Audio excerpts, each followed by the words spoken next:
തായ്ലൻഡിലെ Pattaya ബീച്ചിൽ വെച്ച് നടക്കുന്ന വേൾഡ് ഫേമസ് ആയിട്ടുള്ളൊരു ക്യാബറെ ഡാൻസാണിത്.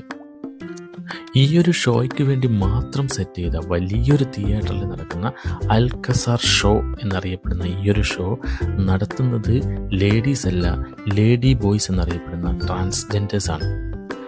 തായ്ലൻഡ് ഗവൺമെൻറ് ട്രാൻസ്ജെൻഡേഴ്സിന് കൊടുക്കുന്ന സപ്പോർട്ട് അത്ര വലുതാണ്. അതുകൊണ്ട് തന്നെ തായ്ലൻഡ് സംസ്കാരത്തിൻ്റെ ഭാഗമാണ് ട്രാൻസ്ജെൻഡേഴ്സ് എന്നറിയപ്പെടുന്ന ഈ ലേഡി ബോയ്സ്. മോഡൽസായിട്ടും എൻ്റർടൈനേഴ്സായിട്ടും ഫിലിം ആക്ടേഴ്സായിട്ടൊക്കെ തായ്ലൻഡിൽ എവിടെ പോയാലും ഇവരെ നമുക്ക് യഥേഷ്ടം കാണാൻ സാധിക്കും. ഒറ്റ നോട്ടത്തിലല്ല, എത്ര വട്ടം നോക്കിയാലും ഇവർ സ്ത്രീകളല്ല എന്ന് നമുക്ക് വിശ്വസിക്കാൻ സാധിക്കില്ല. ഒരാൾക്ക് 1800 തായ് ബാത്ത്, ഏകദേശം 5000 രൂപയോളം ഇന്ത്യൻ മണി ടിക്കറ്റ് റേറ്റ് വരുന്ന ഈ ഒരു ഷോ റെക്കോർഡ് ചെയ്യുന്നതിന് പബ്ലിക്കിന് റെസ്ട്രിക്ഷൻസ് ഉണ്ടെങ്കിലും എന്നെക്കൊണ്ടാവുന്ന രീതിയിൽ റെക്കോർഡ് ചെയ്ത ഒരു ഫുൾ വീഡിയോ ഇതിൻ്റെ ലിങ്ക് ഞാനിതിൻ്റെ ഡിസ്ക്രിപ്ഷനിൽ കൊടുക്കുന്നുണ്ട്. അതുകൊണ്ട് നേരിട്ട് കാണാൻ സാധിക്കാത്തവർ ആ വീഡിയോ കണ്ട് മാക്സിമം സപ്പോർട്ട് ചെയ്യുക.